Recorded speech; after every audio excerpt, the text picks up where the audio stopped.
what are all of the functions within your little department store, the Zagreb Stock Exchange itself? So I would say we have four main areas of work. I will start with the communications department, who is taking care of PR issues, articles, and so on.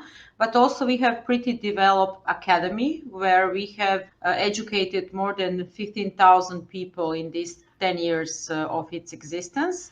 We have shorter seminars on finance, but we are also giving public general knowledge to the general public about the capital markets, what trading means, and so on. Then we have an IT department, which I would say it's the heart of our organization. I would say that exchanges are becoming more and more technical organizations, and we have changed quite a bit of software in these 12 years. We used to run on Nasdaq. Now we are using Xetra, like many other exchanges in the region, and we are just now developing our own surveillance system because due to unlucky path of our surveillance systems, we had four, and now we are trying to replace it with our own solution, proprietary solution.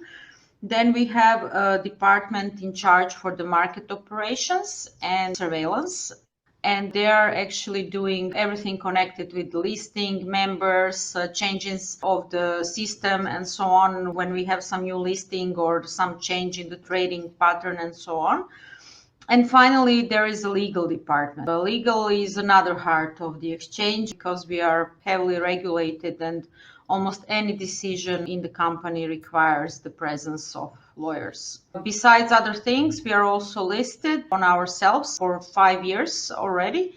And so we have a person in charge for investor relations. We have around 300 shareholders.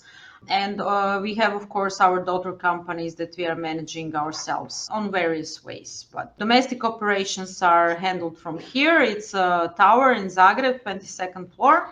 And Ljubljana is only 1.5 hours away by car, although it's in another country. So we travel there for meetings, and for Macedonian trips, it's a 1 hour flight. So everything is, I would say, in the same region. So as things stand at the moment, how has your experience been with, first of all, developing Zagreb over the course of the last 10 years? Well, when I joined the exchange, of course, it was in 2010, right after the big crisis of the markets, and everybody had still fresh memory of the two large privatizations that happened in 2007. And people were thinking that the state might continue to privatize, which over the course of 2 or 3 years, the first 2 or 3 years when I joined, showed to be wrong because the state decided not to privatize anymore.